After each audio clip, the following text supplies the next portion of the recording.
Shalom saudaraku dalam Tuhan. Saudara, di kesempatan ini saya mengajak kita belajar bersama dari orang-orang yang ada di video berikut, di mana mereka membahas apakah Yesus benar-benar disalib, ya, mati dan bangkit dari antara orang mati atau tidak. Dan juga seorang perempuan yang sangat cerdas, cukup paham Al-Quran, ya, menjawab semua pernyataan dan pertanyaan daripada Juma, sehingga pada akhirnya Juma tidak berkutik dan tentunya kalah debat. Langsung kita lihat videonya. Mari kita belajar bersama dari apa yang mereka sampaikan. Tentu banyak poin yang menjadi berkat dalam kehidupan kita, menambah pengetahuan kita. Dan setelahnya kita berkomentar di kolom komentar. Dan jangan lupa dukung Apologi Kristen dengan like dan juga share supaya menjadi berkat bagi banyak orang. Mari kita mulai, tekan tombol like dan mari kita simak videonya. Terjadilah mukjizat pada diri Isa. Wa ma qataluhu, mereka tidak berhasil menangkap Isa. Wa ma salabuhu, mereka tak berhasil menyalib Isa. Itulah orang-orang yang mengatakan kebangkitan itu dongeng. Itu sebenarnya orang-orang yang keluar dari sana. Kalau Anda mengatakan Kristen tidak mengenal Isa, itu bohong. Bohong, munafik. Tempatnya di neraka. Ya, ingat, terjemahan lama, terjemahan pertama sekali itu bukan Yesus, tapi Isa Al-Masih. Jadi kalau ada orang Kristen hari ini tidak mengenal Isa, itu pembohong dan dia laknat. Nah sekarang begini, Kristen mengaku tidak mengenal Isa alaihissalam. Yang benar itu justru adalah orang yang kalian sebut Yesus itu tidak mengenal ajaran kalian. Tidak mengenal orang yang kalian sembah mati terkutuk di atas tiang salib itu. Yesua Ibrani, Iso Aramaik, Isa dalam bahasa Arab, itu adalah bahasa serumpun. Oknumnya satu. Cuman perspektif pemahaman orang-orang pagan yang membuat ini berbeda. Entah siapa yang pagan, Islam atau Kristen. Kalau Islam sudah jelas mendudukkan utusan Tuhan ini sebagai manusia suci. Kristen jelas mendudukkan utusan Tuhan ini sebagai Tuhan yang mati terkutuk di atas tiang salib untuk mencari Tuhan. Roma 14 nomor 9. Siapa yang pagan? Nah, jadi kalau Anda ingin membuktikan bahwa Yesus atau Yesua HaMasiah itu tidak mengenal sembahan kalian yang mati di atas tiang salib secara terkutuk itu, Anda coba lihat di dalam Lukas 24 nomor 44 nomor 46. Ada tertulis di Taurat, di Zabur, dan kitab para nabi, Mesias akan bangkit pada hari ketika di antara orang mati. Apa betul ada di Mazmur? Apa betul ada di Taurat? Tidak akan ada Anda temukan. Membuktikan bahwa sembahan kalian yang mati terkutuk itu bukanlah dia yang datang kepada Bani Israel, yang mengajak Bani Israel, yang membimbing Bani Israel untuk kembali kepada hukum Tuhan. Sedangkan Yesus adalah oknum yang Anda jadikan sebagai tameng untuk membebaskan kalian dari aturan-aturan Tuhan. Karena sejatinya Taurat itu adalah ketetapan, ketentuan, hukum-hukum, aturan Tuhan kepada Bani Israel. Siapa yang melanggar? Bani Israel. Silakan Bu Ti. Tidak ada itu. Demikian. Halo. Saya kok katanya konten ya, itu ada yang mau nge-banned saya. Masih kedengeran ya? Kedengaran Bu Uti. Iya, cepetan. Ayo, waktu jalan ini. Ada yang nggak usah lapor-lapor lah. Ini debat ya. Siapa yang lapor-lapor nggak jelas ya. Ya, jadi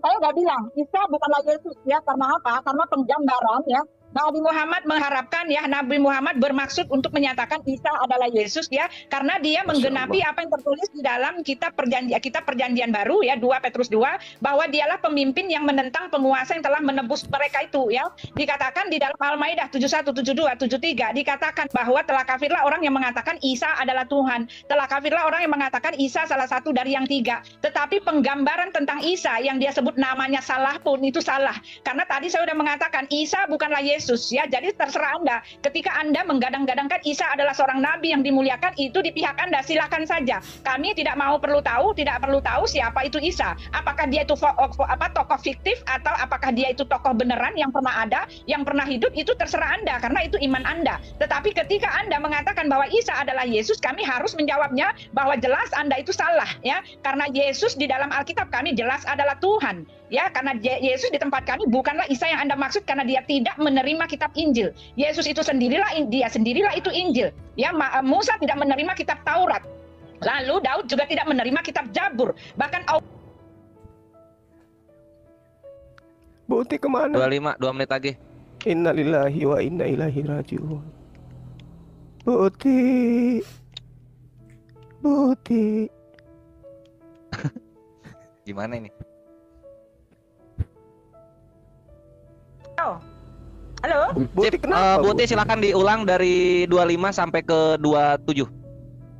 Iya, jadi Yesus tidak menerima kitab Injil ya. Jadi bahkan Allah pun dikatakan dia punya kitab juga, disimpan di Lauh Mahfuz, lalu diturunkan secara berangsur-angsur selama 20 tahun. Ini jelas adalah Tuhan di versi Anda sendiri, Nabi di versi Anda sendiri. Karena satu pun, setitik pun, seiota pun tidak ada persamaannya dengan Yesus Kristus ya. Jadi kalau Anda mau berhalusinasi atau bahkan memaksa-maksakan bahwa Isa itu adalah Yesus, ya Anda salah. Memang tercatat dinubuatkan siapa itu Muhammad, tetapi Alkitab menubuatkan bahwa dia nanti bagaikan seekor keledai liar, kata di dalam kitab Kejadian, dia bahkan seekor keledai liar. Bahkan dia disebutkan sebagai pemimpin yang akan menentang penguasa yang telah menebus dia itu. Bahkan dikatakan bahwa dia itu ya tidak akan ada goa-goa menghasilkan malaikat di goa-goa. Nabi Muhammad, jelas ini ayat untuk Nabi Muhammad, karena tidak ada, Tuhan tidak ada di goa dan Nabi Muhammad mengaku ada goa. Dia menerima wahyu dari goa yang pertama, sedangkan di goa adalah iblis yang ada dilempar ke sana. Ya memang ada sih nubuat untuk Nabi Muhammad, tetapi semuanya nubuatan yang mengarahkan kepada penyangkalan dialah itu ya. Telak memang dialah itu penyangkal penguasa yang telah menebus dia itu, gitu kan. Alkitab mengatakan, Yesus mengatakan dialah nabi-nabi atau dialah guru atau Mesias yang akan berteriak-teriak ya di padang gurun. Dia teriak-teriak, lalu di dalam bilik dia akan berteriak-teriak, gitu kan. Lalu Ya, Yesus juga penyangkal, teriak-teriak, gurunda silakan sampai 30. Iya, baik. Jadi gini Buti, tidak ada yang ingin menyamakan antara Nabi Isa yang manusia suci dengan Tuhan Anda, Yesus yang adalah manusia terkutuk. Nggak ada yang mau menyamakan itu. Nggak ada. Al-Quran menerangkan di dalam surah Al-Ma'idah yang Anda bawa, laqad kafara alladziina qalu innallaha huwal masihu ibnu Maryam wa qala al-masihu ya bani Israil ya a'budullah rabbi wa rabbakum. Nah, sekarang permasalahannya adalah Nabi Isa mengajarkan Bani Israel menyembah kepada esensi otoritas tertinggi yang kami sebut Allah. Dia mengatakan sembahlah Allah yang adalah Tuhanku dan Tuhanmu. Poinnya Nabi Isa alaihissalam bertuhan, berarti dia bukan Tuhan. Nah, di dalam kitabnya yang Anda gunakan, kitabnya ibu yang ibu gunakan, jelas sekali di sana dikatakan Yesus berseru kepada murid-muridnya, kepada Maria bahkan dia katakan mau kai humau. Apa artinya? Bapakku dan bapakmu. Apa bapak ini? Tuhan. Berarti Tuhanku dan Tuhanmu. Berarti Yesus itu adalah hamba Tuhan. Dia bukan Kristen, dia adalah hamba Tuhan. Dia bukan ateis. Nah, sekarang permasalahannya, oknum manusia yang memiliki Tuhan ini diambil oleh agama Anda, dijadikan sebagai oknum penebus kalian dengan cara mati terkutuk di atas tiang salib.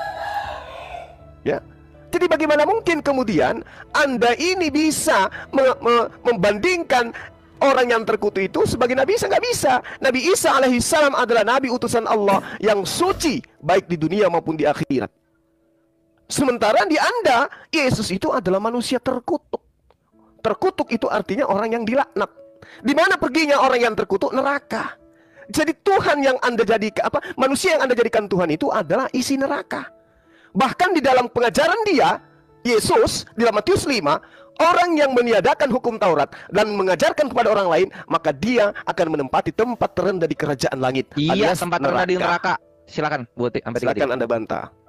Ya, jadi masih berhalusinasi ya. Jelas saya mengatakan tidak ada hubungannya Nabi Anda Isa Shallallahu Alaihi Wasallam itu dengan Yesus Kristus. Ya, karena yang Anda gadang-gadangkan bahwa di tempat Anda mensucikan Isa, tetap saja telah menggenapi apa yang tertulis di dalam kitab kami adalah kamu merendahkan. Walaupun Anda mengatakan bahwa Anda memuji, memuliakan, bahkan Isa itu adalah yang terkemuka di bumi dan di akhirat, tetap saja Anda telah menggenapi apa yang tertulis di dalam 1 Yohanes 4 bahwa Anda adalah anti Kristus itu. Dan akhir dari segala hidup Anda itu nanti Anda akan dilempar ke neraka. Karena barang siapa yang menyangkal bahwa Kristus, Yesus Kristus telah datang sebagai manusia, dialah anti Kristus itu ya. Lalu Al-Quran menggadang-gadangkan di dalam Al-Maidah 71-72 itu ya, dikatakan telah kafirlah orang yang mengatakan Isa adalah Tuhan, sedangkan Isa sendiri mengatakan Tuhan itu adalah kita, Tuhan itu Esa. Dari sini pun saya telah membuktikan bahwa semua penjabaran ya yang dia kais-kais mengenai Yesus itu, sedangkan namanya juga salah, semuanya salah.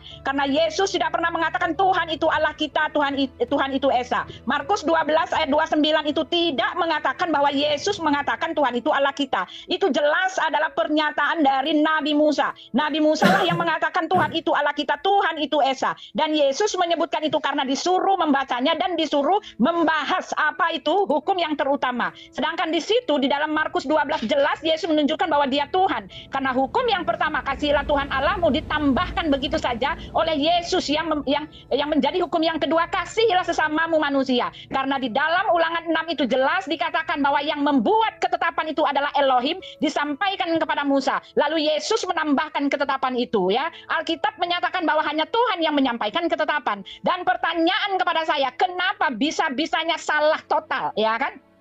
Nabi Muhammad mengaku bahwa dia menerima wahyu dari Tuhan, tetapi semua penjabaran jati diri Tuhan kami Yesus Kristus itu salah total. Ini artinya bukanlah wahyu Tuhan. Kalau melihat saya tidak percaya ini wahyu Tuhan. Tolong jawab saya, bagaimana mungkin Tuhan Anda bisa salah total begini? Tidak tahukah dia bahwa itu tidak bicara bahwa Yesus punya Tuhan? Lagi pula Anda mengatakan ketika Yesus mengatakan, aku akan pergi kepada Bapa, oleh sebab itu kepada Bapakku dan Iya, Bapamu. bisa salah total. Silakan Gurunda, 33 sampai 36. Iya, jadi Bu Uti, Anda tidak bisa kemudian mencari pelampung untuk membebaskan Anda dari kondisi penyembahan terhadap manusia terkutuk. Anda nggak punya dalil untuk itu. Jadi kalau Anda mengatakan apapun terhadap dialog kita pada malam hari itu percuma. Pada hari malam ini percuma. Kristen itu terciduk menghinakan Yesus. Islam terbukti memuliakan Yesus. Ya, itu poin yang ibu harus pegang teguh. Jadi meskipun mulut Anda robek memuji-muji Yesus di sini, faktanya iman Anda akan mengantar Anda ke neraka disebabkan Anda menundukkan utusan Tuhan terkutuk di atas tiang salib demi ego kalian. Yesus tidak pernah mengajarkan itu. Itu poin yang perlu saudara pegang dengan baik-baik. Bahkan kalau Anda melihat di dalam kitab saudara sendiri Matius 3 nomor 17, inilah anakku yang kukasihi, kepadanya lah aku berkenan. Dikasihi, berkenan, anakku. Tetapi apa yang terjadi? Dikutuk. Siapa yang ngajarkan itu? Siapa yang ngajarin kalian Yesus itu mati terkutuk di atas tiang salib? Siapa yang ngajarin? Bapak kalian, Bapak Paulus. Sementara orang yang membatalkan hukum Taurat itu memang terkutuk dan tempatnya di neraka. Itu jelas tuh. Nah, Yesus datang diberitakan oleh Bapak Paulus, pendiri Kristen yang Anda ikuti keinginannya dengan membatalkan hukum Taurat, itu mengajarkan bahwa Yesus yang adalah utusan Tuhan, yang adalah orang yang dikasihi Tuhan, yang adalah Tuhan berkenan kepada dirinya, mati secara mengenaskan terkutuk di atas tiang salib. Sementara dalilnya di dalam Keluaran 22 nomor 28 dikatakan, janganlah engkau mengutuk Tuhanmu dan janganlah engkau menyumpahi seseorang pemuka di tengah-tengah bangsamu. Dua-duanya dilanggar. Kalau Yesus itu dikutuk dan dia adalah Tuhan, dilanggar. Kalau Yesus itu hanya nabi dan rasul tapi dia dikutuk juga, dilanggar. Jadi Kristen ini mau kemana dia? Mulutnya memuji, memuji, memuji, tapi inti daripada kekristenan adalah mendapatkan upah keselamatan, damai sejahtera dengan mengimani Tuhannya mati terkutuk di atas tiang salib. Ini ajaran apa ini? Makanya tadi saya mengangkat Ulangan 21 nomor 23. Udah selesai. Belum 36, boy. Terkutuk orang yang melanggar hukum Taurat dan akan diberi hukuman yang setimpal dengan itu. Apa hukuman yang setimpal itu? Dia dihukum mati Ya, dan mati terkutuk. Ya, silakan. Bisa gitu kenapa? Silakan Bu, sampai 39. Ya, jadi Juma berframing ya, dia mengatakan ya bahwa orang Kristen ya mengutuk Tuhannya ya, dipimpin oleh Paulus. Ini tipu-tipuan ya kan, ini manipulasi besar-besaran ya, makanya orang Kristen nggak ada yang mau dengar omongan kamu, karena kami tahu apa itu mati terkutuk di kayu salib ya. Yesus itu dikatakan, mari kita baca ya, tepu-tepunya manipulasi dan bohong-bohongnya Nabi Juma ya, Juma Nabi palsu ini ya kan. Di sini dikatakan ya, Yesus Kristus telah membuat ini supaya di dalam dia berkat Abraham sampai kepada bangsa lain, hingga oleh iman kita menerima roh yang telah dijanjikan itu. Ayat 14 diumpetin sama dia, ayat 11 dihilang-hilangkan sama dia. Dia hanya mau mengambil kata kunci dari ayat Galatia 3, dari ayat 1 sampai 14. Dia pura-pura nggak tahu, dia manipulasi, dia umpet-umpetin, dia sodor-sodorin, dia timbun ke dalam tanah dengan maksud untuk menipu gitu loh. Jelas Pak Juma menipu ya, karena yang dimaksud terkutuk itu karena Yesus sendiri mengatakan ya kan, aku datang bukan untuk dilayani dan untuk bukan untuk dilayani, melainkan untuk melayani dan memberikan nyawaku menjadi tebusan bagi banyak orang. Bahkan peristiwa penebusan yang dia tanggung di kayu salib itu, ya kan, sudah dikasih tahu di dalam Yesaya 53 bahwa sesungguhnya ya ketika segala dosa-dosa manusia itu ditimpakan kepadanya, ya kan, disitulah dia menjadi terkutuk. Terkutuk bukan karena dia yang terkutuk, tetapi karena dia menanggung kutuk dosa manusia. Oleh sebab itu di dalam ayat 14 diumpetin sama Pak Juma, ya, dia dibilang terkutuk karena dosa seluruh umat manusia, ya kan? Kutuk dosa seluruh umat manusia ini dia sedang tanggung di kayu salib. Ya, ayat 14 mau kamu kemanakan?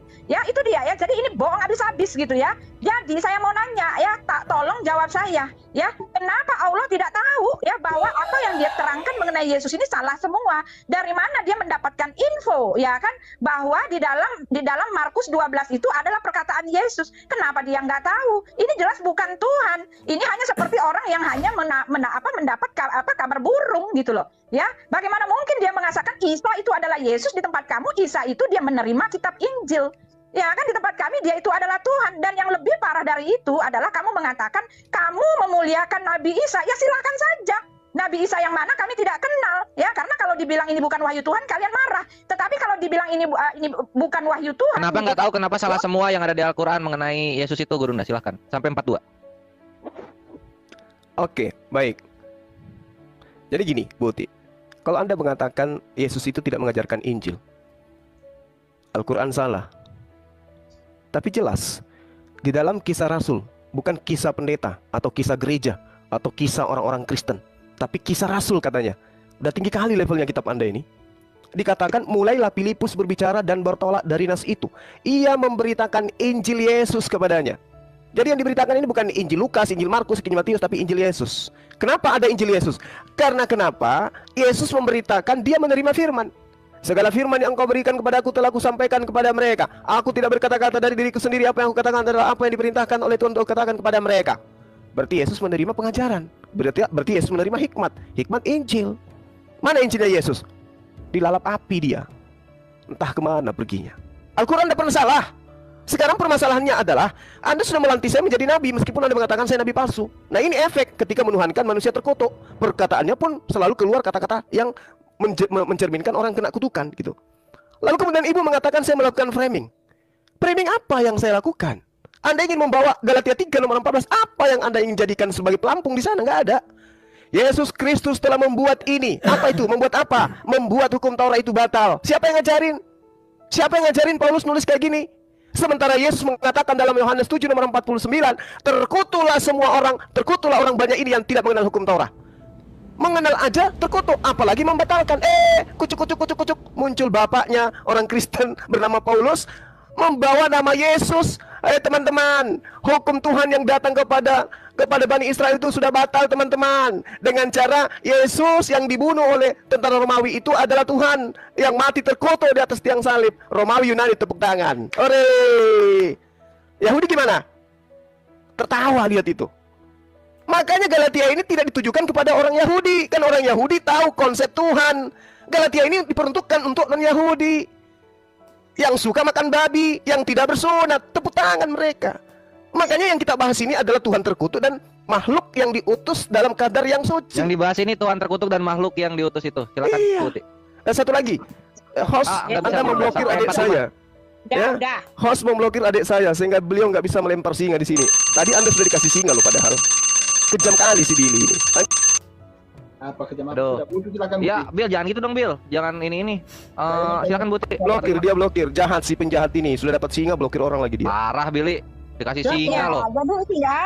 Jadi itu ya, Anda menggadang-gadangkan hukum Taurat karena apa? Karena ya orang Muslim ya mereka mengatakan bahwa mereka itu selamat karena perbuatan baik. Nah itu kan, jadi mereka menyangka juga bahwa hukum Taurat itu ada hubungannya dengan ajaran Nabi Muhammad, iya kan? Padahal Nabi Muhammad pun tidak mengenal apa itu hukum Taurat, iya kan? Bahkan dia menggambarkan bahwa Isa itu adalah hidup pada masa hukum Taurat, iya kan? Kata dia Isa itu adalah Yesus, tetapi kronologisnya juga dia nggak tahu, iya kan? Dia mengatakan bahwa Isa itu saudaranya masanya Musa.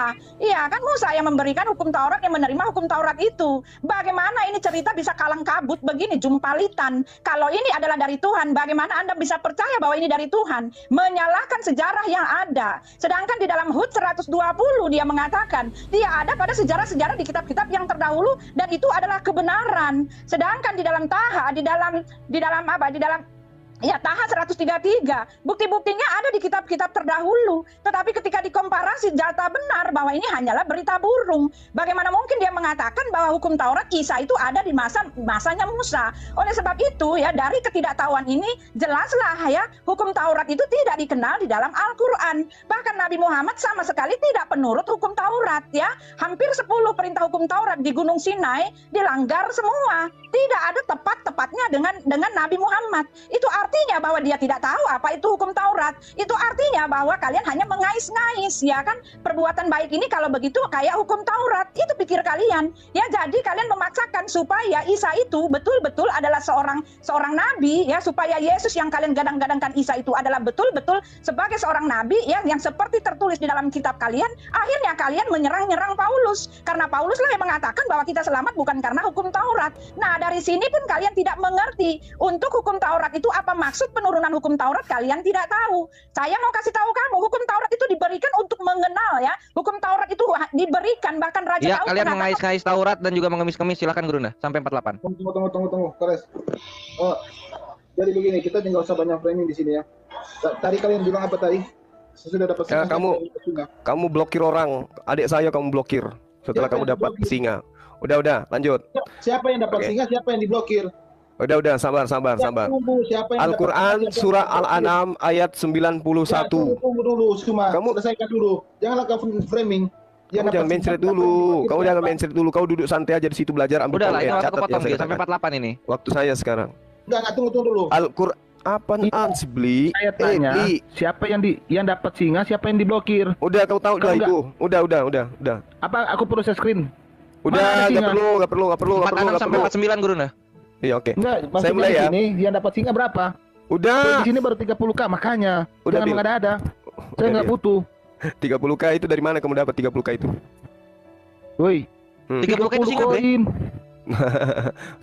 Udah diambil. Ini waktu saya, Bil. Ya udah sampai 49 sampai 50 Gurunda. Ya, wa ma qadarullahu haqqa qadri is qalu ma anzalallahu ala basharin min syai'. Qul man anzalal kitaba alladziina jaa'a bihi Musa nura wa hudan linnas. Jadi Al-Qur'an menerangkan Torah itu adalah cahaya dan petunjuk. Lalu kemudian Al-Qur'an mengatakan, "Qul man anzalal kitaba alladziina jaa'a bi Musa nura wa hudan linnas taj'alunahu qaratis tubdunaha wa tukhfu katsira." Kamu jadikan kitab itu menjadi lembaran-lembaran kertas yang bercerai-berai. Itu fakta, terbukti hari ini. Kamu memperlihatkan sebagian lainnya dan sebagian lainnya kalian sembunyikan. Padahal telah diajarkan kepadamu apa yang tidak kau ketahui. Itu fakta. Makanya kita nggak bisa temukan lagi kitabnya Nabi Musa. Ya, jadi kalau kita berbicara mengenai hukum Torah, Torah itu bagi Bani Israel. Terus kenapa Yesus mati untuk kalian? Apa hubungannya Taurat dengan kalian Kristen? Hah? Apa hubungannya? Di mana hubungannya? Hukum Tuhan, ketetapan Tuhan, perintah-perintah Tuhan itu berlaku untuk Bani Israel. Terus kenapa Yesus datang mati untuk kalian? Agar kalian bebas dari hukum Taurat. Sejak kapan Taurat itu untuk Kristen? Sejak kapan? Sejak kapan Taurat itu untuk orang Indonesia, orang Batak, orang Manado, orang Makassar? Sejak kapan itu? Sehingga Yesus harus kalian jadikan sebagai tameng untuk mati agar kalian terbebas dari kutukan Taurat. Sejak kapan kalian itu tunduk di bawah hukum Taurat? Gak ada itu. Jadi ini ajaran bapakmu Paulus hanya ingin membuat satu aturan-aturan supaya diikuti oleh orang. Dia membunuh dan mematikan hukum Tuhan yang benar untuk mengangkat ajarannya dia. Makanya Yesus yang kau sembah itu diajarkan sebagai Tuhan yang mati terkutuk. Oke? Paham ya? Belum paham berarti ya? Ibu nggak berani membahas Yesus. Kenapa Tuhan Anda mati terkutuk? Apa alasannya? Kenapa kalian menyembah orang yang terkutuk itu? Apa alasannya Yesus dikatakan terkutuk? Karena dia membatalkan perintah Tuhan. Apa akibat membatalkan perintah Tuhan? Apalagi mengajarkan ke orang lain. Apa? Akibatnya ditendang dengan seleding gunting ke neraka. Baca Matius 5 nomor 19. Barang siapa yang menghilangkan, membatalkan dan mengajarkan kepada orang lain, maka dia akan menempati tempat terendah. Yesus gimana? Dia batalkan. Lalu diajarkan kepada Paulus. Itu kalau Paulus betul. Tapi kalau tidak betul, berarti Paulus ini adalah yang diceritakan Yesus dalam Yohanes 8 nomor 44. Iblislah yang menjadi bapakmu, dan kamu mau mengikuti keinginan-keinginan bapakmu, Paulus. 50. Oke, jadi kalau Anda ingin jujur terhadap kebenaran, Yesus mati terkutuk itu bukan karena Yesus yang mengajarkan, tapi Bapak Kristen, bapaknya orang Kristen. Siapa itu? Bapak Paulus. Bapak Paulus lah yang mengajarkan kalian untuk kemudian mengakui Yesus mati terkutuk di atas tiang salib. Sekarang pertanyaan saya kepada Bu Uti. Ya, Pertanyaan saya kepada silakan. Bu Uti. Abis Budi? itu, Oke, silakan. Belakangan, udah, tanya belakangan. Ya. Oke, nangislah sana.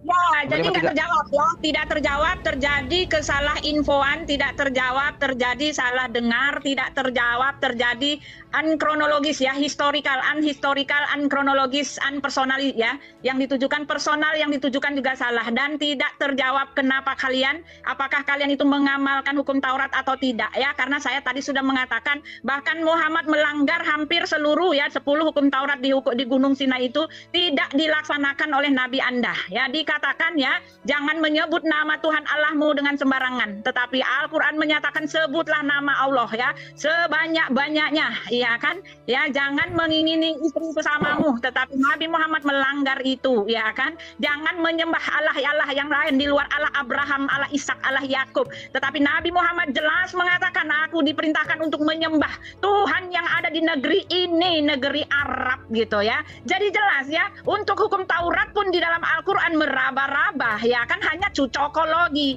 hanya mengaku-ngaku bahwa mereka pelaksana hukum Taurat, sedangkan hukum Taurat tertulis di dalam Alkitab adalah hanya merupakan gambaran bahwa orang tidak ada yang selamat karena melakukan hukum Taurat ya kan, dan orang itu selamat karena kasih karunia. Allah tidak mengerti bahwa Elohim bahkan memberikan perjalanan sejarah yang begitu panjang supaya mereka mengenal tidak ada orang yang selamat karena melakukan hukum Taurat ya kan. Ini tidak dimengerti ya. Dan untuk Nabi Musa saja, untuk pengampunan dosa mereka itu diminta ya, hukum Taurat yang ada di Misrot itu ya kan, hukum-hukum yang lain di luar 10 hukum Taurat itu diminta untuk penyelamatan, untuk penghapusan dosa, diperlukan darah anak domba, ya kan? Oleh sebab itu jauh sebelum Yesus itu lahir, ya, di dalam Yesaya 43 jelas dikatakan, ya, akulah Tuhan dan tidak ada juru selamat selain daripadaku. Akulah yang memberitahukan, menyelamatkan dan mengabarkan, dan bukannya Allah asing, nggak ada yang dari Arab ya. Akulah yang menolong engkau, Yesaya 41, akulah yang menolong engkau, demikian firman Tuhan, dan yang menebus engkau ialah yang Maha Kudus, Allah Israel. Allah Israel kami itu memang penebus, dan dia yang menebus Allah Israel, Gurunda. Sampai 56. Ya. Ya, untuk menebus ya 56, ingat ya. Iya, sama diam, Bu. Mute-nya, Gurunda. Ya, Al-Quran menerangkan wa ilahukum ilahu wahid, la ilaha illa huwar rahmanur rahim. Tuhanmu, wahai umat Islam, adalah Tuhan yang Maha Esa. Siapa ini? Tuhannya para nabi. Tidak ada Tuhan melainkan Dia. Siapa ini? Tuhannya para nabi. Yang Maha Pemurah lagi Maha Penyayang. Siapa ini? Tuhannya para nabi. Bagaimana dengan Tuhannya orang Kristen? Manusia anak Maria yang mati terkutuk di atas tiang salib. Itulah Tuhannya Kristen. Mau lari kemanapun tidak bisa lolos. Makanya Bu Uti kemana-mana perginya. Kalau Anda mengatakan di dalam Keluaran 20, jangan ada ilah lain di hadapanku, hari ini Anda harus sadar Anda telah membuat ilah dari manusia. Sudah begitu mati, sudah kayak gitu terkutuk. Ini bukan Tuhannya para nabi. Anda membentuk ilah lain dari bentukan manusia. Kalau Tuhan butuh datang menjadi manusia, Dia tidak perlu memecah selaput darah wanita yang tidak punya dosa. Nggak perlu iseng masuk ke dalam rahim. Dia sekunyuk-kunyuk akan datang seketika menjadi manusia aja, langsung dewasa, langsung berjenggot, langsung berkumik. Nggak perlu dia menjadi orok. Kalau Tuhan itu datang seperti yang Anda imani. Ngapain dia iseng masuk ke rahimnya orang, pakai pecahkan selaput darah dulu, baru masuk ke dunia. Apa-apaan itu? Jangan ada ilah lain di hadapanku. Berhenti mengatakan bahwa Tuhan yang benar itu adalah Dia yang mati terkutuk di atas tiang salib. Berhenti, stop. Al-Quran mengatakan laqad kafara alladziina qalu, kafir orang yang mengatakan bahwa Isa itu adalah Tuhan. Apalagi manusia terkutuk itu adalah Tuhan. Isa aja yang suci nggak boleh, apalagi manusia terkutuk. Jadi berhenti mengatakan itu. Berdosa kalian itu. Makanya diupah neraka kekal kalian itu. Kenapa? Tuhan yang datang memperkenalkan diri kepada para nabi, kalian katakan manusia. Mati terkutuk di atas tiang salib. Habis gitu tujuan kematiannya untuk membebaskan kalian dari aturan Tuhan. Enak kali kalian ini. Maunya hidup kayak hewan, bebas Ya dari enak kali aturan. kalian ini. Silakan Buti.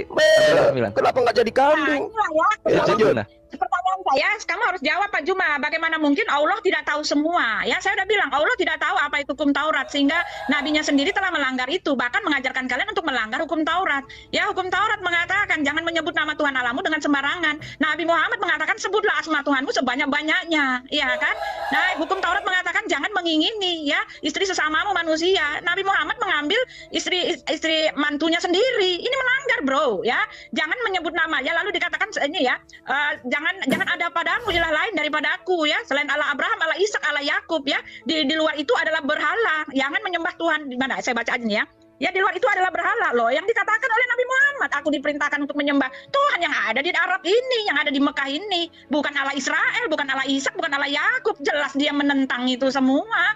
Ya, nggak ada yang ditepati, nggak ada yang dituruti oleh nabimu. Artinya dia tidak tahu apa itu hukum Taurat. Dia bukan pelaksana hukum Taurat. Jadi kalian memalu-malukan gitu loh, maksa-maksain kami melanggar hukum Taurat. Lah, hukum Taurat aja kalian kagak tahu apa itu. Saya sudah bilang ya, Alkitab telah menggambarkan hukum Taurat pengampunan dosa, yaitu dengan penebusan. Ya, hukum Taurat bukan yang hanya di situ. Hukum Taurat pengampunan dosa dengan penebusan. Kamu baca itu di dalam Imamat, ya kan? Lalu juga dikatakan Yesaya 41, ya, tidak ada Allah lain, Allah yang penebus dan juru selamat, bukan Allah yang tauhid, yang nun jauh di sana, yang zat yang menyebut dirinya kami, ya kan? Yang punya sorga bidadari, di mana orang boleh berpesta-pesta, menikmati apa yang tidak bisa mereka nikmati sepuas-puasnya di sana. Oh, bukan itu, bro, ya. Ya, bukan itu. Ya, beda ya.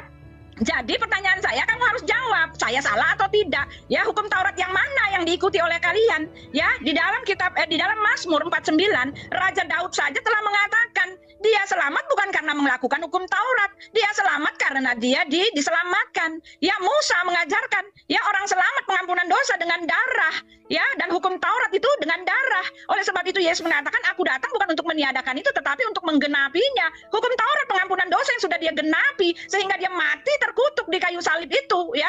Dosa-dosa kutuk dosa manusia itu ditimpakan kepadanya. Untuk itulah dia datang, dia menggenapi apa yang telah tertulis secara literal, secara nubuatan dan secara sosialisasi. Iya, secara literal digenapi, Gurunda. Silahkan, sampai 42.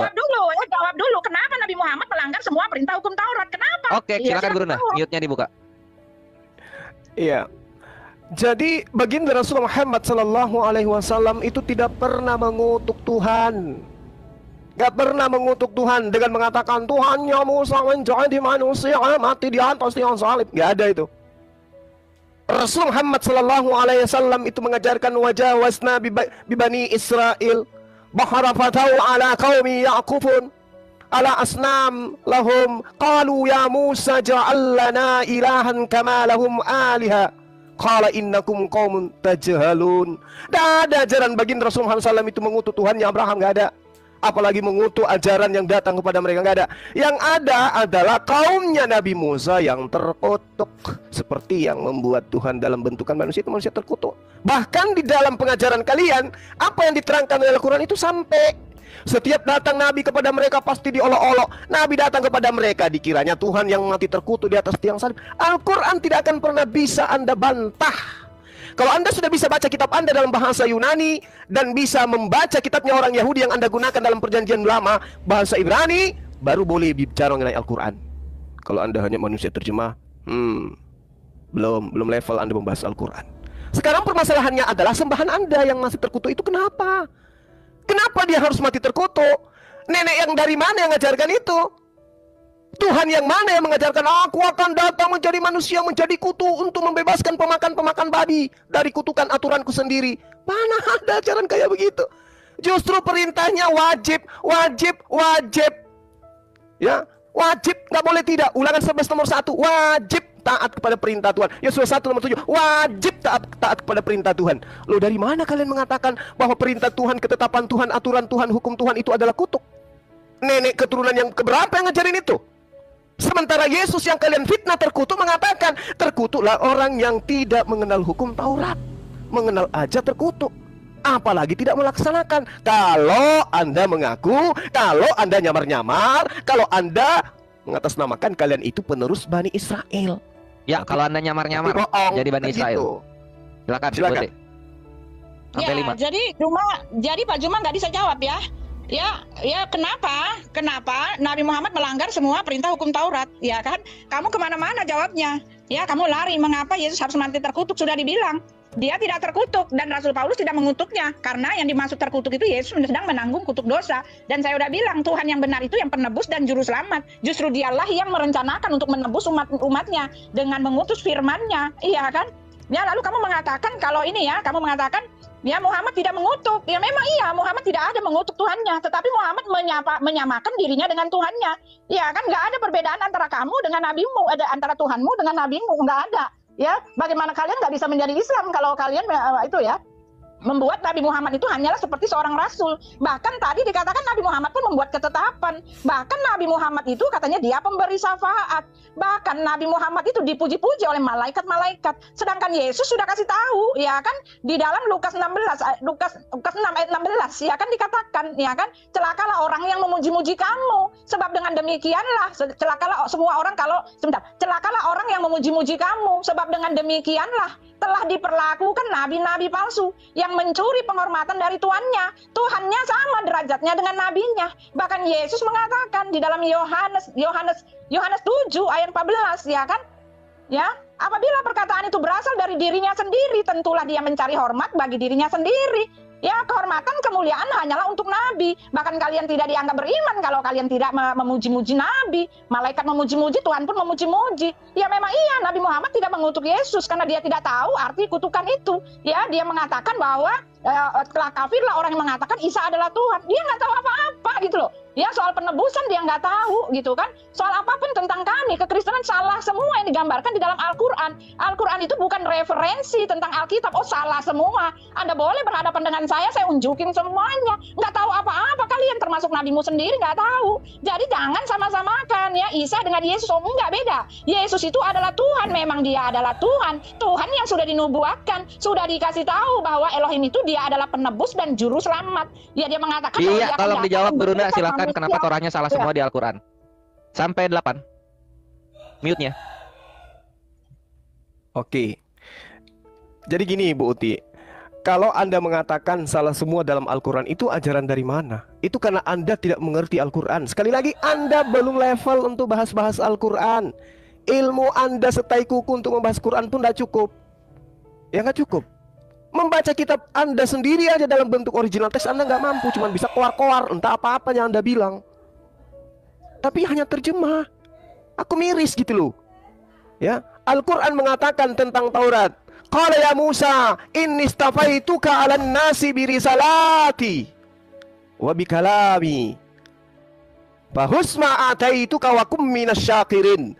Allah berfirman kepada Musa, wahai Musa, sesungguhnya aku memilih melebihkan engkau dari manusia yang lain pada masamu untuk membawa risalahku dan firmanku. Sebab itu wahai Musa, berpegang teguhlah kepada apa yang aku berikan kepadamu, dan hendaklah engkau termasuk orang-orang yang bersyukur.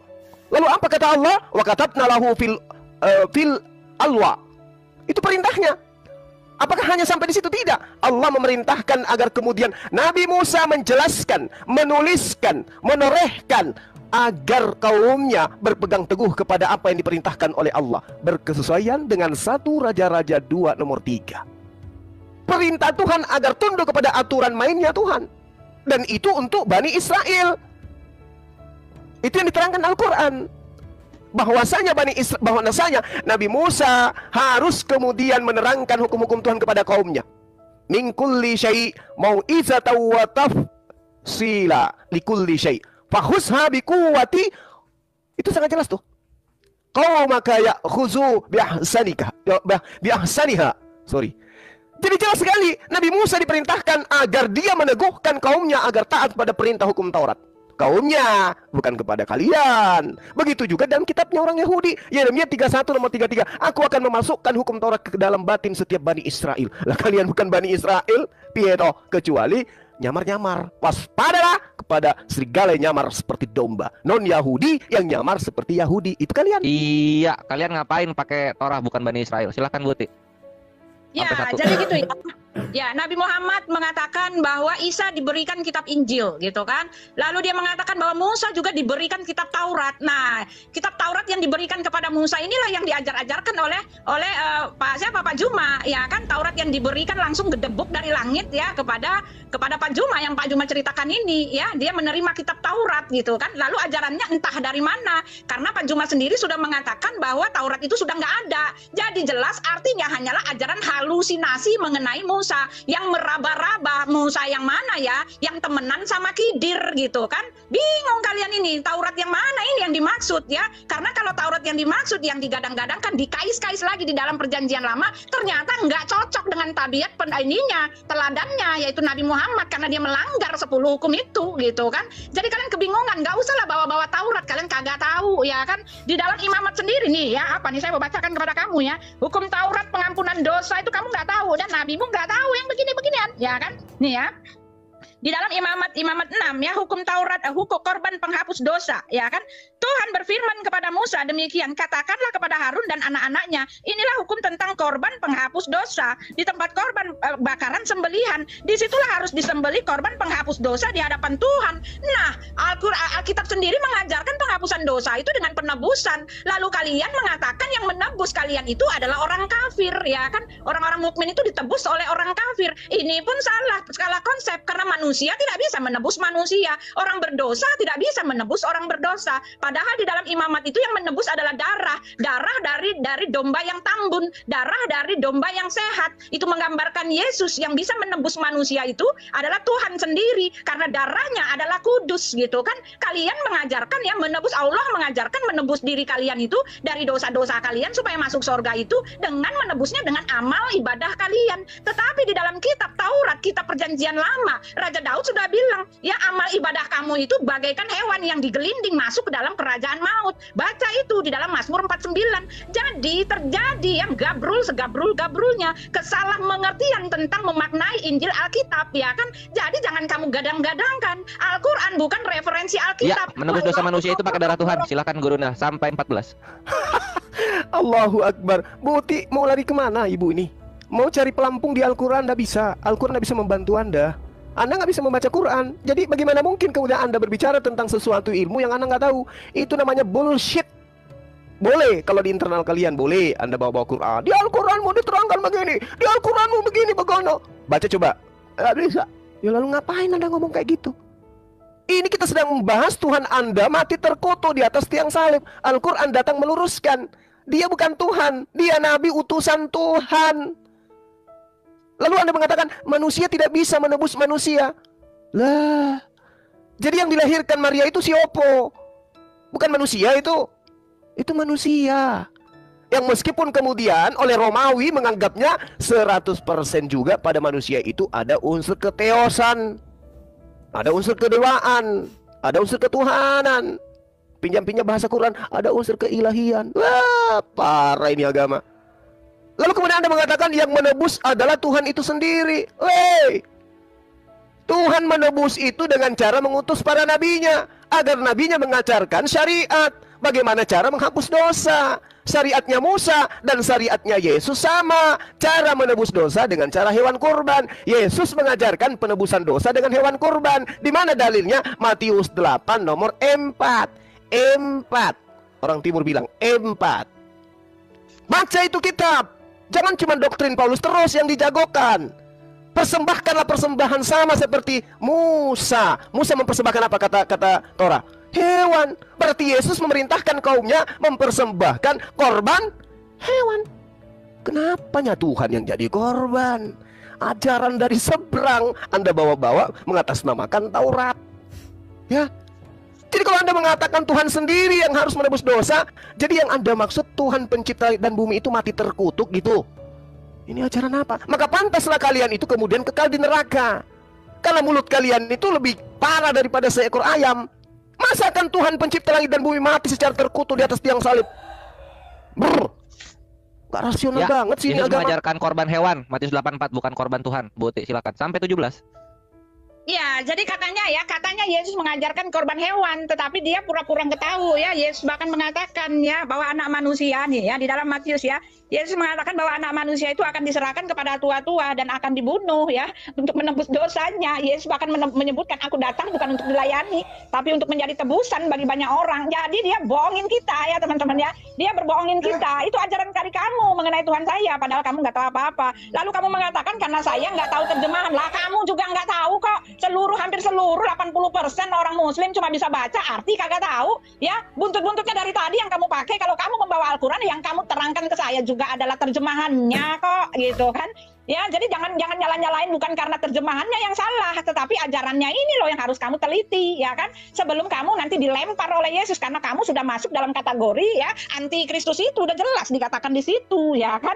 Lalu kamu mengatakan bahwa Yesus itu ya, lalu tadi apa ya, gabrul-gabrul ya, Nabi Musa diperintahkan agar dia taat hukum Taurat. Nabi Musa yang mana? Yang saya bilang tadi, Nabi Musa yang ada di tempat Anda. Nabi Musa yang menerima kitab Taurat ya kan. Allah mengatakan dialah yang memberi kitab Injil, memberikan kitab Injil kepada Isa. Dia mengatakan dialah yang memberi kitab Taurat nih ya kan, di dalam Izra 2. Dan kami berikan kepada Musa kitab Taurat dan kami jadikan kitab Taurat itu petunjuk bagi Israel. Allah memberikan kitab Taurat, padahal yang sebenarnya ya Musa tidak menulis kitab Taurat, bukan diberi kitab Taurat. Musa itulah yang menulisnya. Ya, jadi ini aja gabrul gitu loh, salah informasi gitu loh. Jangan cerita-cerita tentang Musa, karena gambaran tentang Musa, gambaran tentang Isa, gambar tentang Yesus, gambaran tentang Daud itu salah semua, ya kan? Dari satu aja orang jelas Musa tidak menerima kitab Taurat. Lagi pula Allah mengatakan dialah yang memberi kitab-kitab itu, tetapi dia juga menyangkalnya. Dan kami tidak pernah memberikan kitab-kitab itu, katanya gitu. Terjadi juga kontradiksi. Jadi jadi saya bingung sekali gitu loh ya. Jadi ya jangan kamu bawa-bawa Taurat ya, apalagi tadi kamu mengatakan ya. Ya kamu mengatakan bahwa kami akan kekal di neraka. Oh salah. Yang di dalam Maryam 71 yang mendatangi neraka, ajaran harus mendatangi neraka, yaitu justru di tempat Anda. Tempat kami nggak ngajarin gitu. Yesus menjamin keselamatan, rasul-rasul menjamin ya. Iya, bahwa kami orang dituliskan Guru Nda, bukan diturunkan. Silakan sampai 20. Ya, jadi entah kemana-mana perginya. Lebih berat membahas tentang Taurat Al-Quran daripada Tuhannya yang mati terkutuk di atas tiang salib. Bu Uti, kalau konsep penebusan dengan cara mati terkutuk di atas tiang salib itu benar, maka suara ibu yang bagus itu, yang vokalnya itu bagus, indah, sejuk di kuping itu, habis untuk menerangkan oknum Tuhan yang mati terkutuk. Bukan kemana-mana perginya, bukan. Tapi oleh karena Anda ini adalah wakil Paulus, Anda menyembunyikan identitas Tuhan mati terkutuk itu. Anda nggak berani bahas. Pendeta Ben aja kabur tadi. Ibu kan hanya modal suara sampai ibu berani lawan saya, tapi kalau ilmu nggak ada. Ibu mencoba Matius 20 nomor 28. Sekarang ambil pulpen biar saya ajarin. Sama seperti anak manusia datang bukan untuk dilayani, melainkan untuk melayani, untuk memberikan dirinya menjadi tebusan, untuk memberikan kehidupannya menjadi tebusan, untuk memberikan kemanusiaannya sebagai tebusan. Bukan nyawa, Bu. Nyawa dalam bahasa Yunani itu zoe.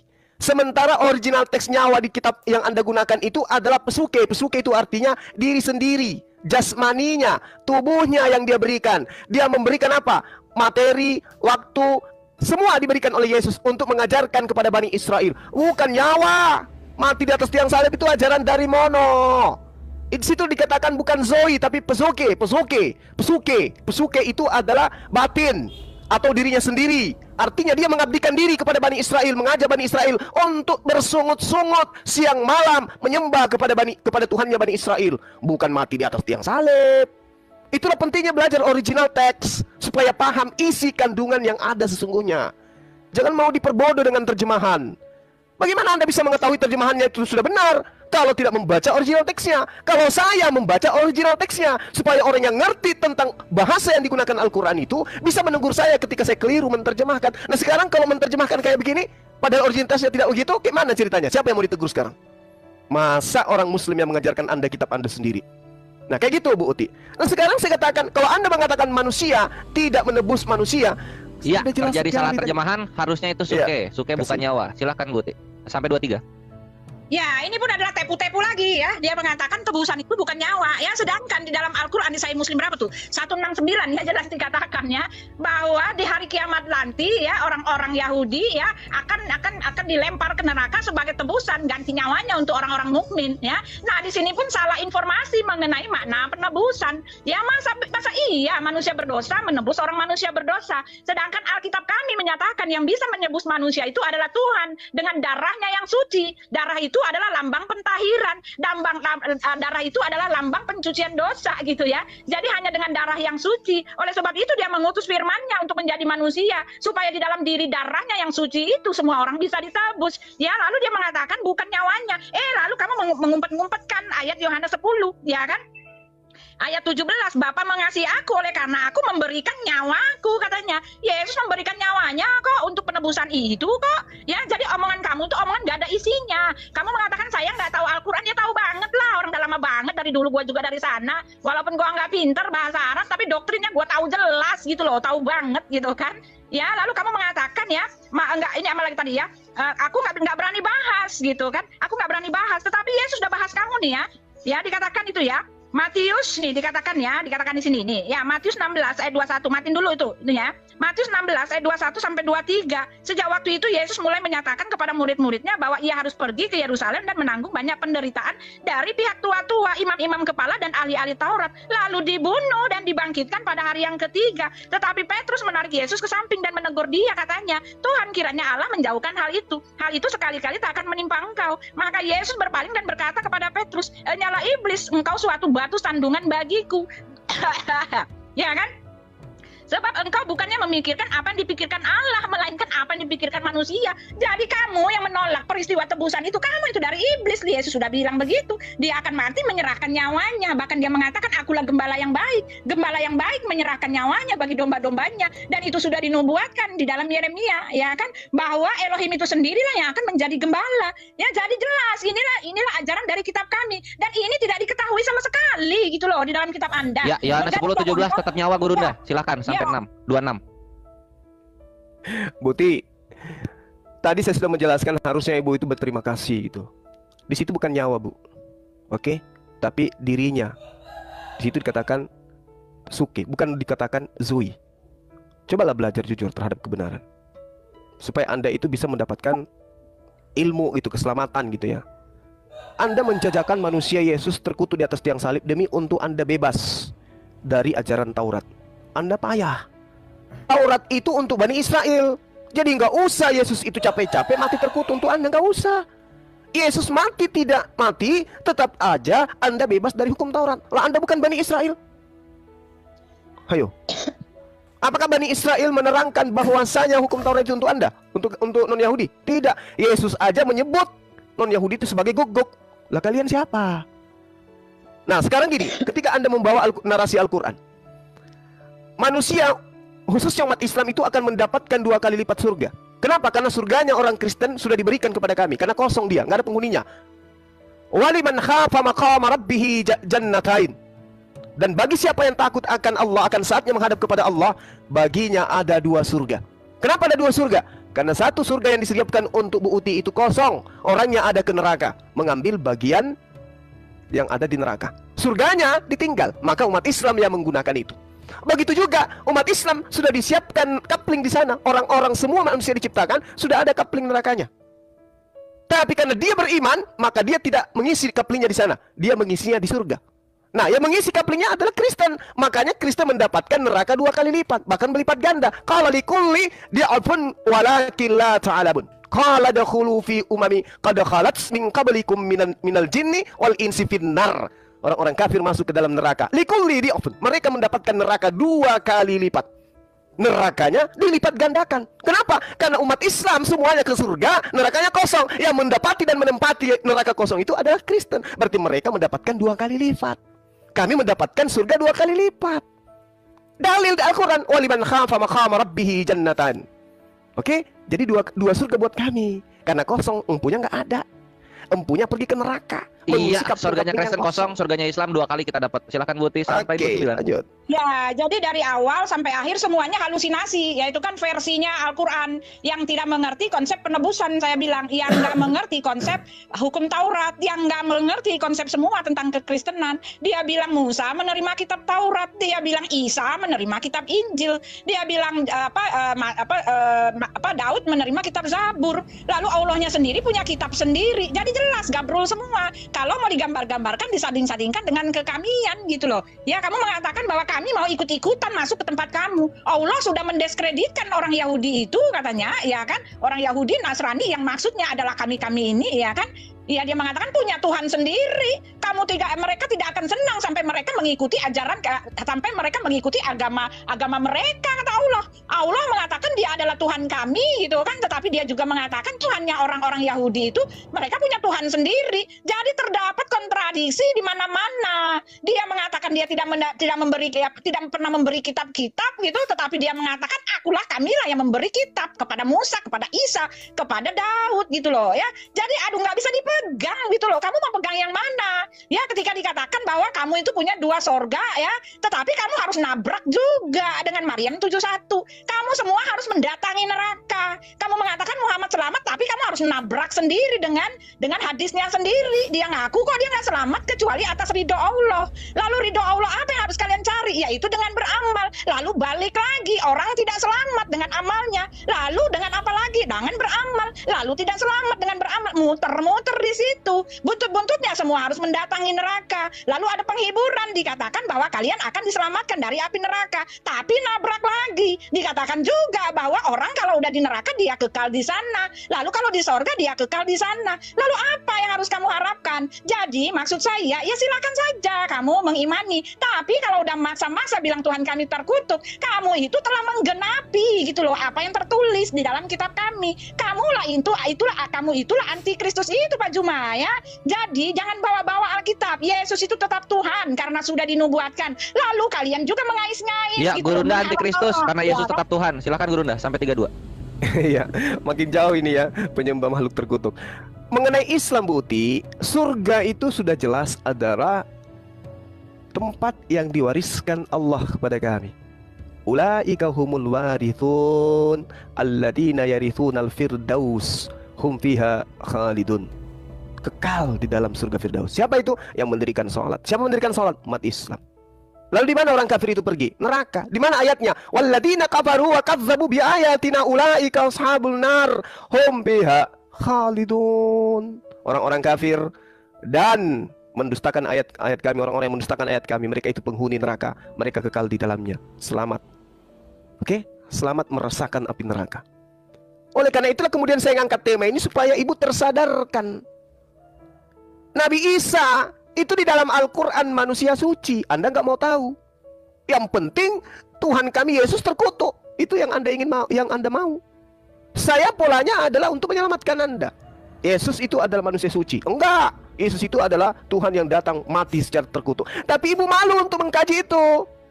Anda loncat kemana-mana. Harusnya ibu menerangkan kenapa Yesus harus mati terkutuk. Tapi Anda tidak menyentuh sedikit pun. Anda lari ke Al-Quran seakan-akan Anda itu paham Al-Quran. Anda katanya Murtadin kelas 1 SD. Belum tahu apa-apa tentang Islam. Orang yang paham Islam adalah orang yang sudah bisa kemudian membaca Yunani, Ibrani.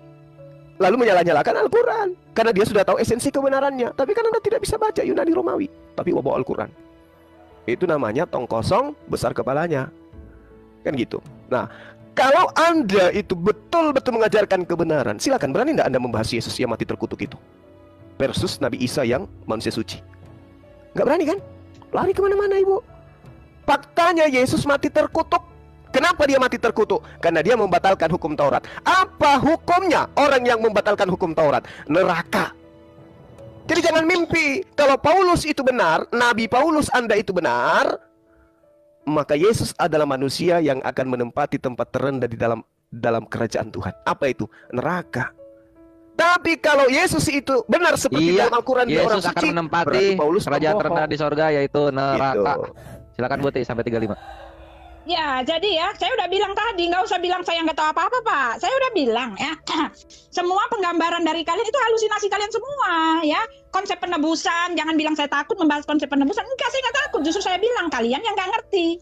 Ya kan nggak ngerti kalian apa itu tebusan. Masa iya manusia berdosa? Katanya orang kafir menebus orang mukmin di sorga, ya. Lalu Anda mengatakan akan selamat. Kan saya udah bilang kalian muter-muter. Ya kalian harus nabrak kiri kanan.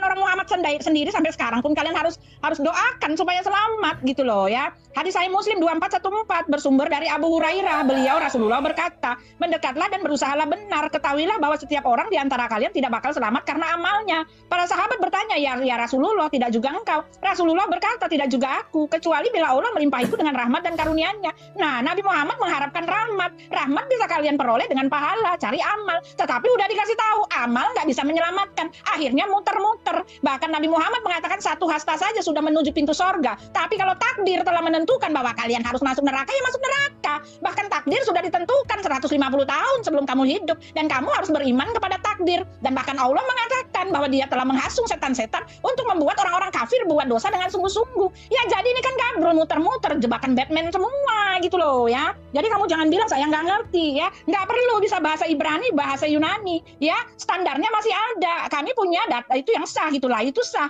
Ya ada standarnya ya. Kitab-kitab yang lama itu ada, manuskripnya ada. Dibandingkan dengan kamu nggak punya manuskrip yang asli. Katanya yang di Birmingham, ternyata cuma 2 halaman. Itu pun isinya ya yang sudah tertulis sebelum Nabi Muhammad membuat Quran. Itu justru menunjukkan kepada kamu bahwa ayat yang di dalam 2 halaman itu boleh ngambil dari yang sebelumnya. Ya, bagaimana Anda mengatakan bahwa ini adalah wahyu Tuhan gitu loh Pak ya. Jadi bagaimana nih Pak ya? Ya, lalu kamu mengatakan bahwa apalagi ya, saya malu untuk mengkaji ini. Enggak, saya enggak malu ya. Justru sudah saya kasih tahu tadi, Elohim itu adalah penebus dan juru selamat. Dia tidak mau semua orang yang mati itu binasa, orang-orang utusan anak manusia itu mati binasa karena semua orang itu telah berbuat dosa, bro, gitu ya. Oleh sebab itu dia tidak mau. Sebab itu dialah yang Iya, keselamatan Islam nabrak-nabrak katanya Guru Dah dari 35 sampai 38. Jadi gini Bu Uti, Amsal 21. Di tengah bulu kambing yang hitam ada satu pengkhianat bernama Yudas Iskariot. Disogok dengan beberapa keping uang emas. Ditanya di mana tempat persembunyian Isa, akhirnya dia menunjukkan di sana. Ternyata di tengah itu ada pengkhianat. Siapa pengkhianatnya? Yudas Iskariot. Akhirnya bersekongkollah bertiga, Roma dengan gubernurnya, pendeta-pendeta Yahudi dengan Yudas. Maka mereka pun malam itu mencari di mana persembunyian Isa. Di sana. Di sini ada kekeliruan yang disampaikan oleh Ustadz Abdul Somad. Abdul Somad menyebutkan persekongkolan gubernur Roma Yudas dengan pendeta Yahudi. Mungkin teman-teman akan mengira pendeta yang dimaksud dalam konteks pemuka agama Kristen. Tapi sebenarnya lebih tepat disebut rabi ya guys. Karena ahli atau pemuka agama dalam konteks Yudaisme disebut rabi. Isa di sana. Tapi kemudian mereka ingin meyakinkan, betul tidak dia ada di dalam. Yudas, coba cek ke dalam. Kalau kami nanti yang masuk, mereka akan bubar. Coba kau masuk ke dalam. Yudas pun masuk ke dalam, ingin memastikan bahwa Isa memang ada di dalam. Yudas melihat ada dia, tapi Yudas lama betul tidak keluar-keluar. Maka akhirnya pendeta Yahudi bersama dengan ini raja penguasa Romawi berkata, kalau begitu kita terobos saja ke dalam, kita serbu. Oke lah, mereka pun menyerbu ke dalam. Terjadilah mukjizat pada diri Isa. Wa ma qataluhu, mereka tidak berhasil menangkap Isa. Wa ma salabuhu, mereka tak berhasil menyalib Isa. Walakin syubbiha lahum, ada laki-laki yang diserupakan wajahnya dengan Isa, itulah dia Yudas. Maka jangan mau disogok, nanti mati dalam keadaan disalib.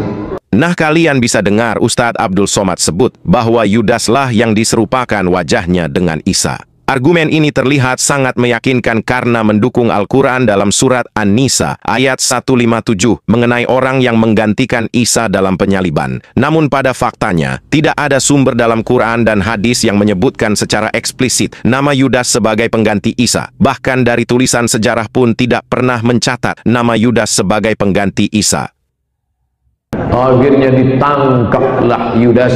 Mana Isa? Barrafa'ahullah. Allah mengangkat Nabi Isa alaihi salam. Allah mengangkat Nabi Isa. Wa ma qataluhu yaqina. Mereka tidak benar-benar yakin sudah membunuh Isa alaihi salam. Wa ma qataluhu yaqina. Mereka tidak yakin yang mereka bunuh itu adalah Isa. Karena mereka heran, kenapa kalian tangkap aku? Kenapa kalian tangkap aku? Bahkan dia tertawa, kenapa kalian tangkap aku? Bahwa yang membunuh Yudas itu adalah tokoh Yahudi, tidak diragukan lagi. Filmnya dibuat oleh Mel Gibson. Di sini Abdul menunjukkan level minim dari kualitasnya di depan para jamaah. Bayangkan sekelas Abdul Somad membuat sebuah film sebagai sumber referensinya dan diutarakan di depan para jamaah.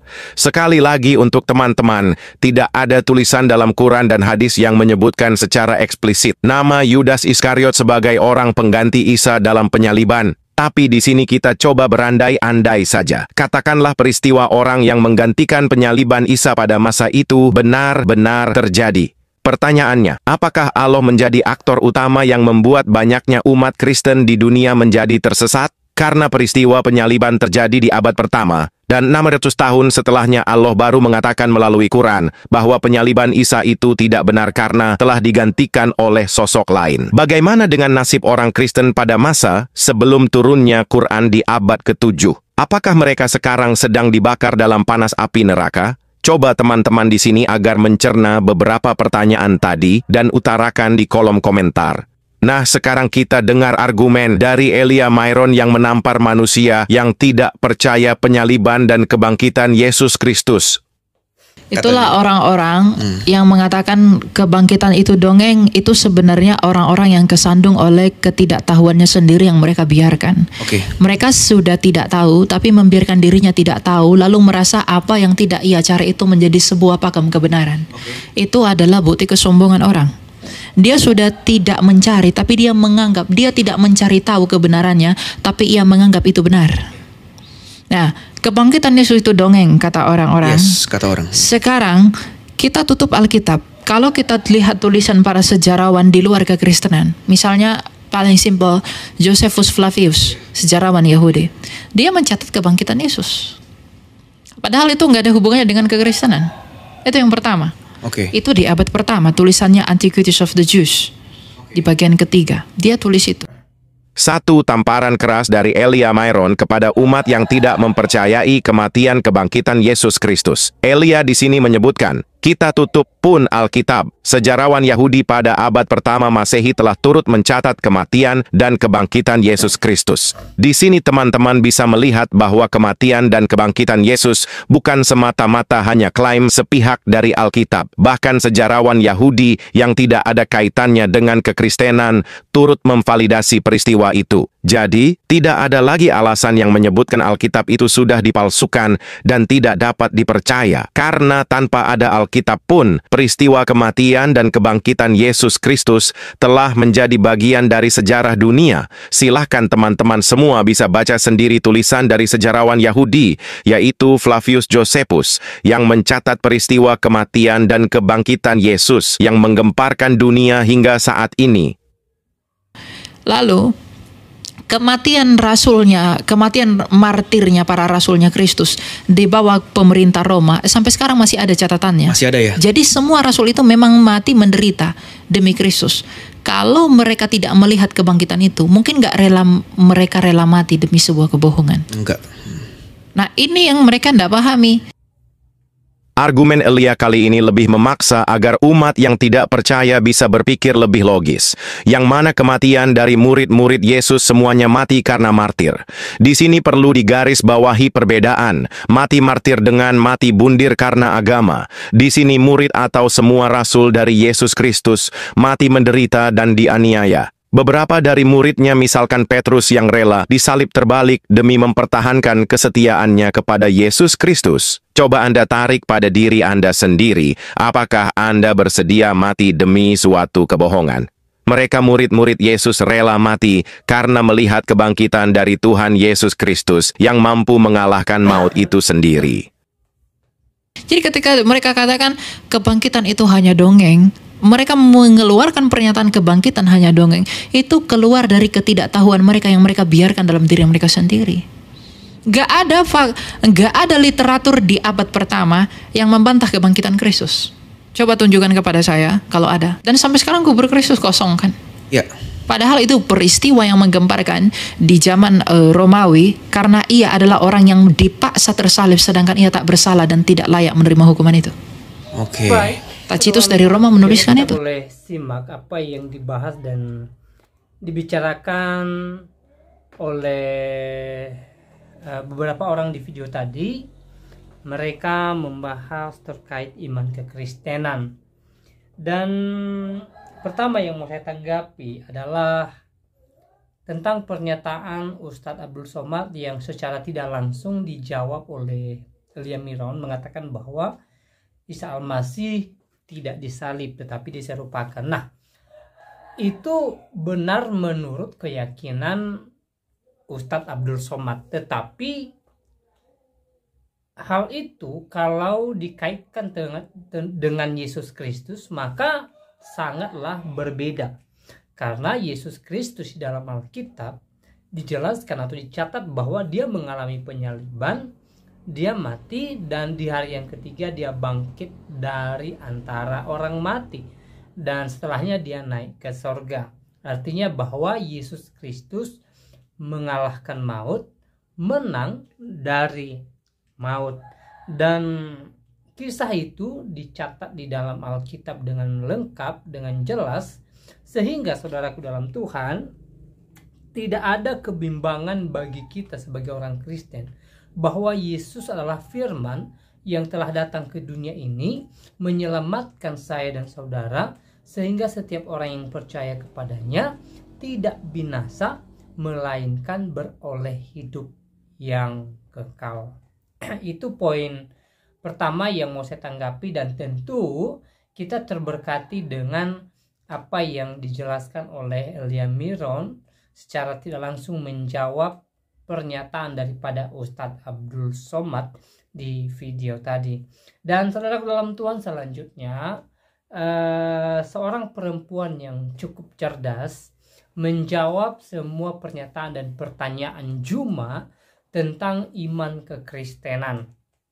Ya, mereka membahas banyak hal dalam perjanjian lama maupun perjanjian baru. Ya, mereka membahas perjanjian lama tentang Musa, tentang Daud, tentang nubuat kedatangan Yesus Kristus, dan juga mereka membahas tentang siapa Yesus Kristus. Apakah Yesus adalah Tuhan dan Juru Selamat atau tidak? Nah, saudaraku dalam Tuhan, kalau kita melihat sejarah daripada kisah hidup Daud di dalam Alkitab dengan Daud di dalam Al-Quran, tentu memiliki cerita hidup yang berbeda, ya, memiliki kisah yang berbeda. Begitu juga dengan Musa, begitu juga dengan nabi lainnya, ya. Intinya bahwa sejarah yang dicatat dalam Alkitab dengan sejarah yang dicatat dalam Al-Quran tentunya berbeda, ya, memiliki masing-masing pandangan yang berbeda tentang tokoh-tokoh yang mereka bicarakan, ya. Nah, memang ada kemiripan nama tokoh dalam Alkitab dan Al-Quran, misalnya Daud, ya, Musa, ya, dan beberapa tokoh lainnya. Tetapi kalau kita menelusuri kisah mereka, kehidupan mereka, bagaimana mereka memimpin, bagaimana mereka dicatat di dalam Alkitab dan Al-Quran, tentu punya perbedaan, ya, masing-masing, ya, berbeda antara yang dicatat di dalam Alkitab dengan yang dicatat di dalam Al-Quran, ya. Lalu kita sebagai orang Kristen tidak mungkin dan tidak boleh menyalahkan apa yang dicatat dalam Al-Quran, karena itu kepercayaan saudara-saudara kita Muslim, ya. Kita harus menghormati, kita harus menghargai apa yang mereka imani, ya. Al-Quran mencatat bahwa Isa Al-Masih tidak disalib tetapi dia diserupakan dan dia diangkat ke langit, ya kita harus menghormati hal itu. Kita harus menghargai iman saudara-saudara kita.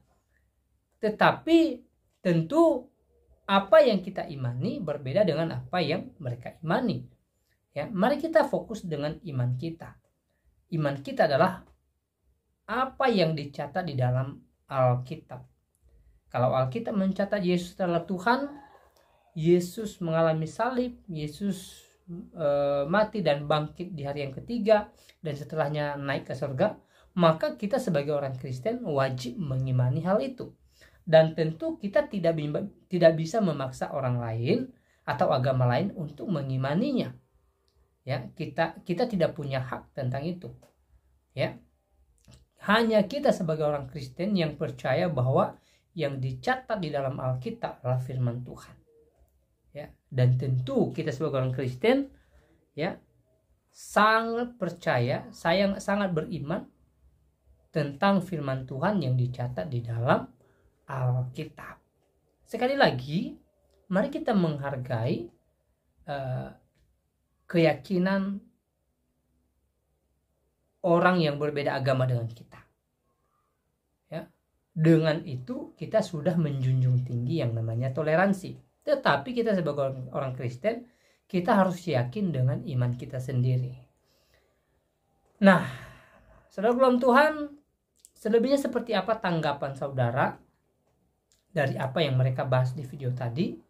Silahkan tulis di kolom komentar apa yang menjadi poin saudara atau apa yang menjadi berkat dalam kehidupan saudara. Silahkan berbagi di kolom komentar.